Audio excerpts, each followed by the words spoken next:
So you're at the party, right?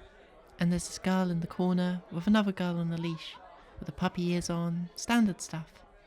And you start talking to her, and she introduces the girl on the leash and says, "This is my little puppy Emily. Say hi, Emily." And the leash girl does a little bark at you, and you say, "Oh, that's nice." And you're looking for a way to avoid the awkward silence during a 4-second period that feels like half an hour. So you ask, "Does she do any tricks?" So the girl says, "Come on girl, show 'em."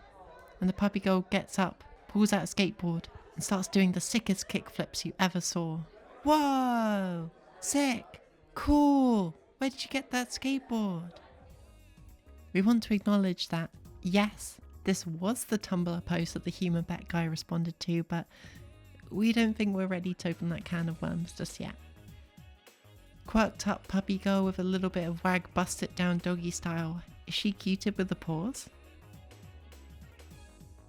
In this meta-analysis, we will examine the long history, present psychology, and uncertain future of the puppy girl and all adjacent communities. What are our qualifications to squeak on this subject? The special interest video essay Kinda Autism, and a deep familiarity with these community dynamics and identities, being a trans femme majority non-human system ourselves, and a puppy girl. Although this video will serve as a good overview of these topics, it should by no means be the definitive final word on any one rich, complex and evolving subject matter. Rather, we hope this video will facilitate further discussions on and offline. Our observations are based on wider online discussions, supplemented by more localised observations from a UK perspective. It should be emphasised that representation will vary according to these observed online landscapes and geographic regions.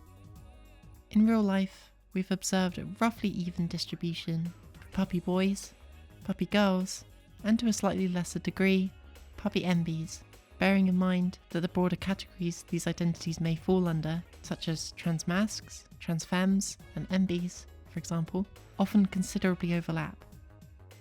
In online trans femme-centered platforms such as Reddit, trans feminine puppies constitute the wider observed user base. Similarly, in trans mask-centered online spaces, like Tumblr, where mask-leaning puppies are the predominant species, as it were, there is a similar overrepresentation of puppy boys. Cat, insert gender here, appear to be falling, particularly amongst younger queer folks, for reasons we shall discuss later, along with the fluctuating populations of other animal gender groups. Day 1. Heh, why do they label it like this? Cat girl estradiol, 2 mg, 200 tablets. Month 2. They said I should stop shaving to simulate fur growth, but it's so itchy. Month 7. I'm growing a tail. It's small and I can't really move it, but it wiggles around. I have to keep it exposed, both so it can grow, but also because it's really sensitive. Month 12. 1 year. My fur's been growing in a lot quicker these past few months, and I think it's far enough along to finally call my hands paws? I have paws, can you believe it? Month 18. Day 5 in bed. Hopefully the pain will let up soon, but I probably won't be able to walk for a while after still. The doctor warned me about the stuff happening to my body right about now, but it still sucks. Meow. Sorry about that. I gotta use voice to text keyboard now. My paws are getting too big to use the keyboard. Month 24. Year 2. It went by so quickly, huh? For the most part, my transition is done with. I still need some fur and tail growing to do, but the worst is behind me. Well, the ergonomic devices and clothing I've needed to buy have been painful on my wallet, but it's totally worth it. I've been told that I could go even further with my transition, but I got time to make up my mind about that. Right now, I'm happier than I could have ever thought I could be. I'm so happy. Taka taka. Catgirl HRT. Meowstrogen Redux. God, this is giving me so much secondhand euphoria. I want the estrogen that slowly takes away your voice and only leaves you able to bark or meow and makes you grow a tail and ears. Automated freakout. I have seen a pattern around here. Transsexual dog boy, 29.3%. Transsexual dog girl, 3.9%, transsexual dog person, 7.8%, transsexual dog boy, but in a non-human/otherkin way, 18.1%, transsexual dog girl, but in a non-human/otherkin way, 3%, transsexual dog person, but in a non-human otherkin way, 10.8%, none. What's your damage, dude? 13.8%. Secret 8 thing, smiley face 8 ball. Original poster. Ah, the lack of women! Heartbreaking! Quick, stock the girl factories. As previously mentioned, this lack of women observation, as well as the clear overrepresentation of all to human identities, discussed later, is purely a symptom of Tumblr's heavily transmasculining demographic.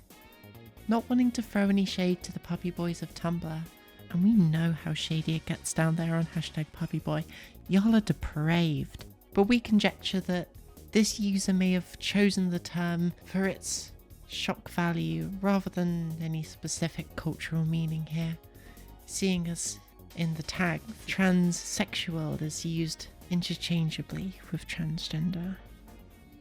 Although there are many academic discussions to be had, we wish to acknowledge that a significant portion of the video and meme content referenced in this analysis is sourced from what we categorise as niche, micro-internet, celebrity, moderate spice, Instagram shitposting accounts, as demonstrated in the following memes. Being a niche internet transsexual, pathways, be insane, be funny, be hot. What do I do for a living? Run a trans meme page? Duh. I'm like an influencer, but for like puppy girls. Which way? Transtagram account. Cartoonishly mean trans influencer. Memes. Poetry. Corn. With such important messages, disguised in unoriginal meme formats as touching grass is not enough. I need to commit acts of lesbianism. Transtagram's pretty fucking small. It's just a collection of like pretty decently sized creators at this point. It definitely started a lot smaller, but honestly, thanks to you, the trans girls who found you found their way to me. I guess I'm the entry point into the rabbit hole. I talk about like weird sex events, like weird trans shit on the main. That's not really what you talk about, but it finds its way to you. Or if you're more interested in like certain like T for T stuff, you find your way to Emily. Or if you're in the E-girls, you find your way to Eve. You know, you find this kind of content. We've kind of developed our own little pipeline in a weird way. As they say, with great niche, hyper-specific influence comes an overwhelming burden of responsibility and, of course, hate. With that background context out of the way, we invite you to join us on a deep dive into the oft not so elusive world of the Puppygirl and all its adjacent communities.